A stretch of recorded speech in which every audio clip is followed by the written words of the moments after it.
Hi, and welcome to episode 2 of the Parkland Profile. My name's Tony Pearson, and I'm going to be your host for today. Let's get started.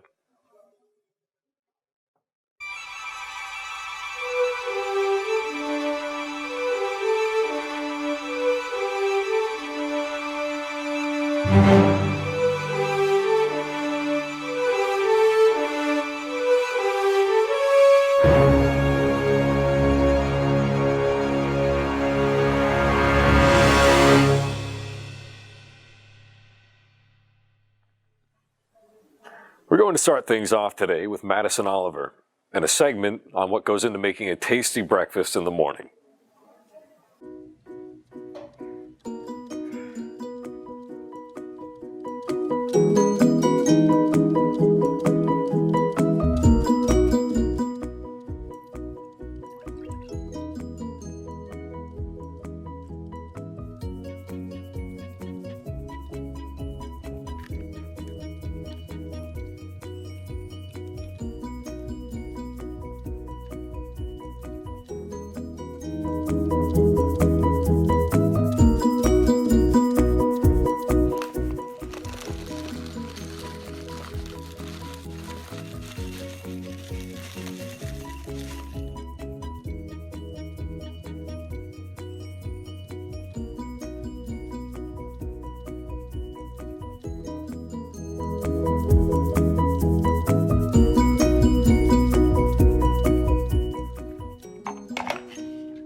Thanks, Maddie.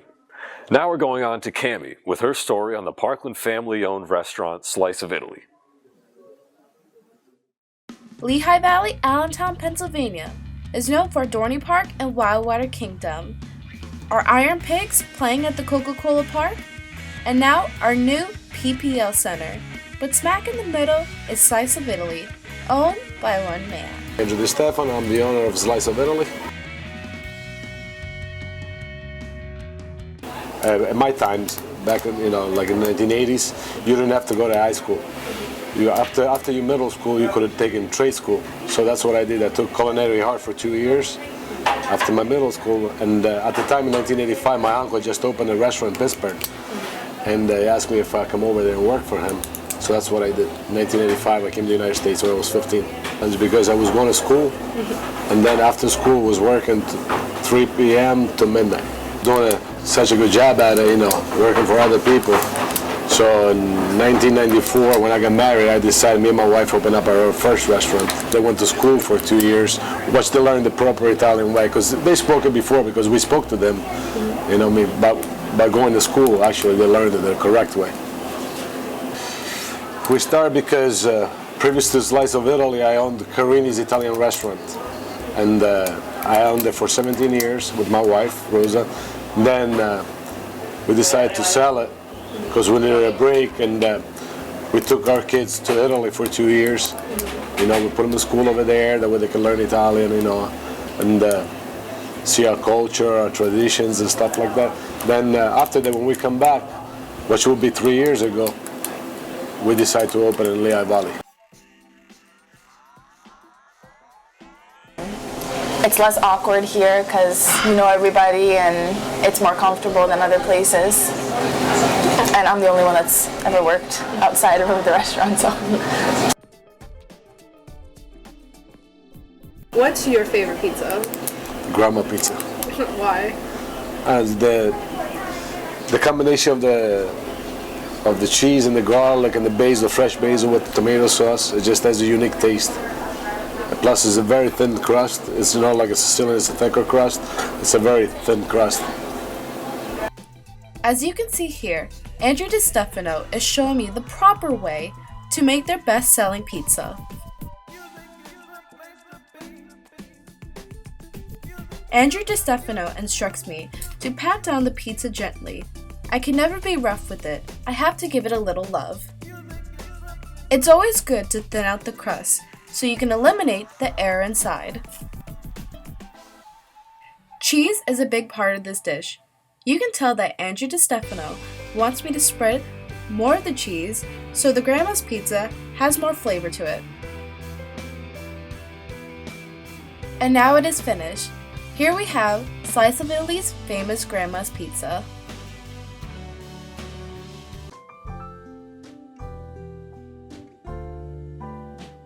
And I think making people happy by providing the best service, the best food, and you see that smile, because you can tell when somebody liked something, somebody didn't. I think by actually providing, like I said, the best service, the best quality, and treat them like family. Because you can get food anywhere, but not everywhere you get treated like family. Try the food. You won't be disappointed. Hopefully not. I do not just as a job. For me, it's pride more than anything else. You know what I mean? When you see a person smile and say that was the best pizza they ever had or the best entree they ever had, for me it's more than a paycheck. Oh, wow. So if you're ever craving Italian or you want to check out something new, come and check out Slice of Italy on Tillman Street.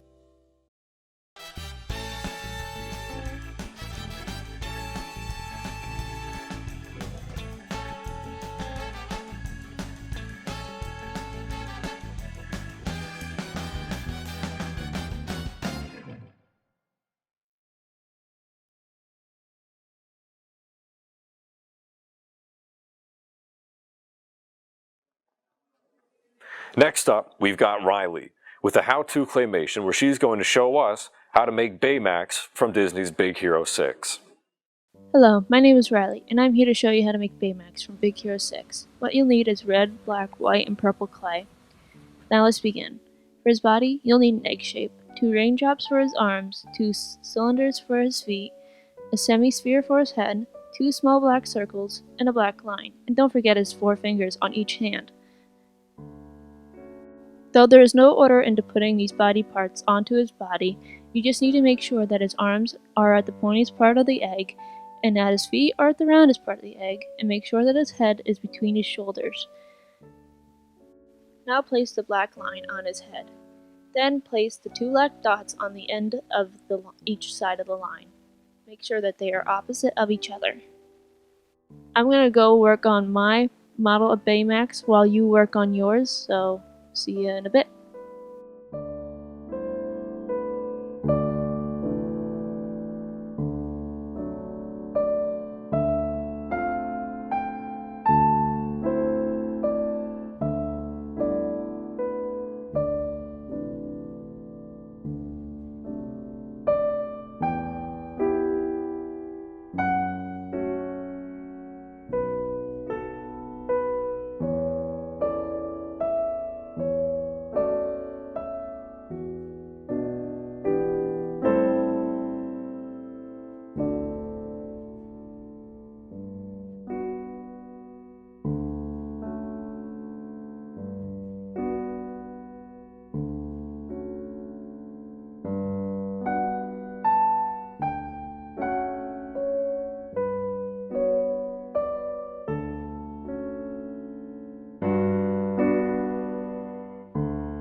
Now that we are finished with the white model of Baymax, we can move on to the armored model of Baymax.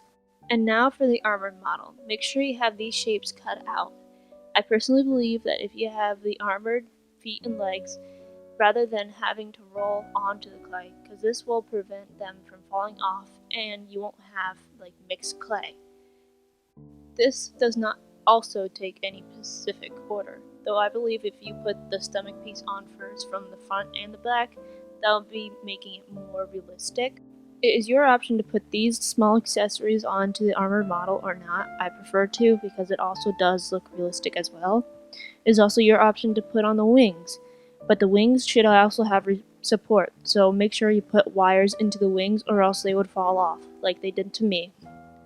Since its shapes take a while putting on Baymax, I'm going to tell you facts about him. Baymax was inspired by an inflatable robotic arm at Carnegie Mellon University Robotic Institute. Baymax is 7 feet tall and weighs 75 pounds. Did you also know that Frozen, Vault, Leo and Stitch, Wreck-It Ralph, movie animators, Iron Man items, actors, and Marvel action figures from their comics were in Big Hero 6? I found that pretty neat. It is very cool how Disney likes to put in cameos from their other movies into their current movie. Disney likes to make their cameos hard to look for, so make sure you look for them, because they are hidden very well. When you are finished with your model, make sure you wash your hands, because red is a very potent color to clay, and it will rub off in your hands and your workspace, so make sure you clean up afterwards. Since we are near the end of finishing up our model, I will now leave you with an animation that I have created of Baymax chasing a soccer ball.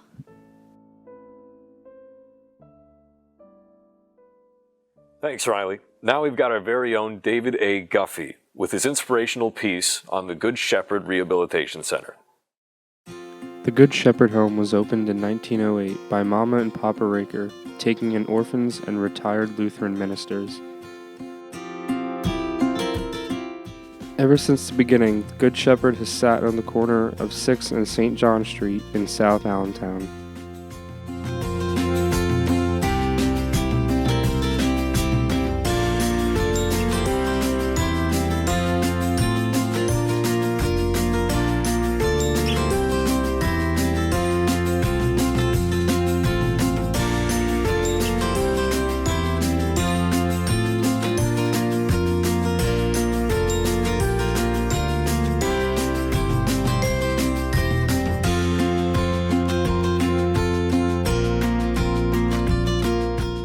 This statue depicts Conrad Raker, son of Mama and Papa Raker, holding up a resident named Bonnie who has lived there her entire life.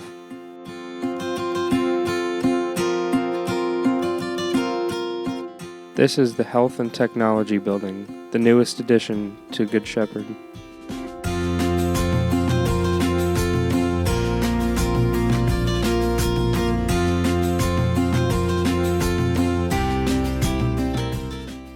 Raker Center is the home to 99 residents with various different disabilities.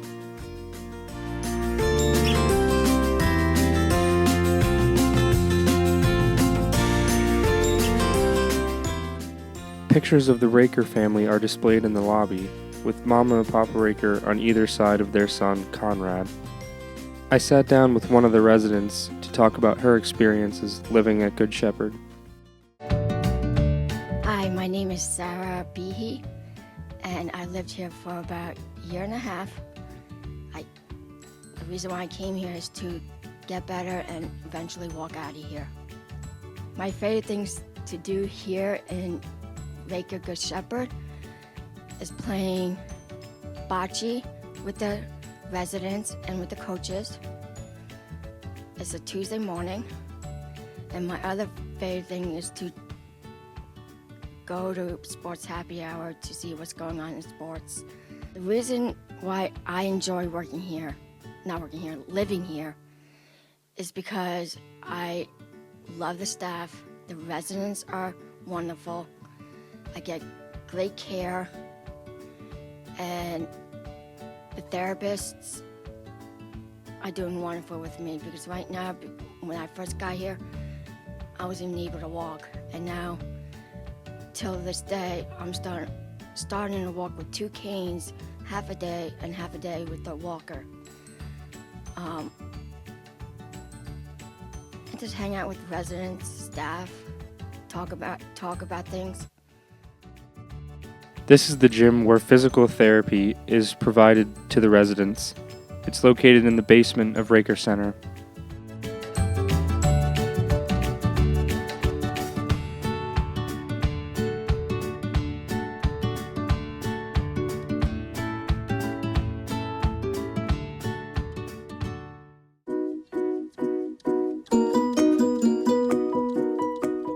This is the view from the catwalk that connects Raker Center to the administration building.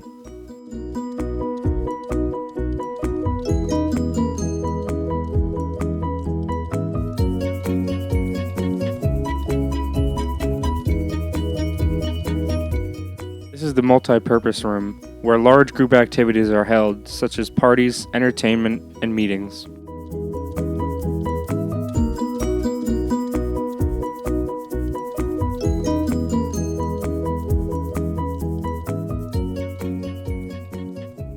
And now, here's Avery with a view of Parkland.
finally, we're going to move over to Maggie with her special on St. Patrick's Day.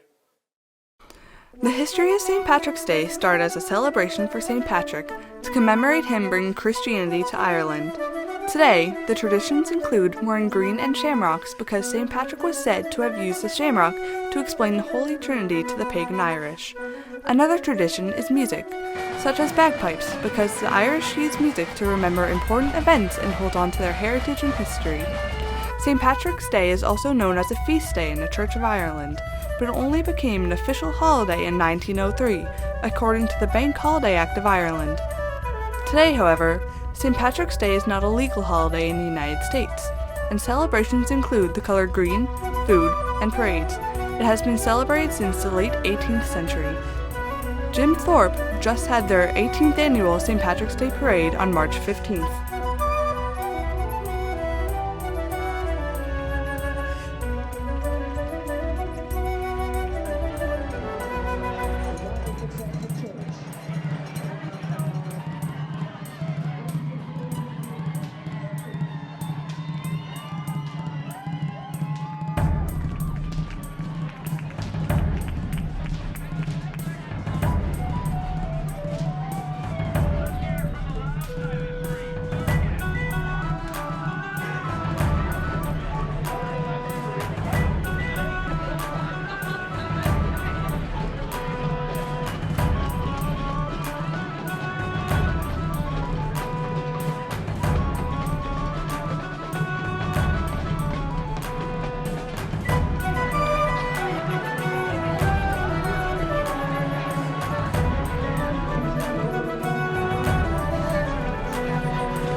Thanks for watching. Now I'm going to leave you with another view of Parkland.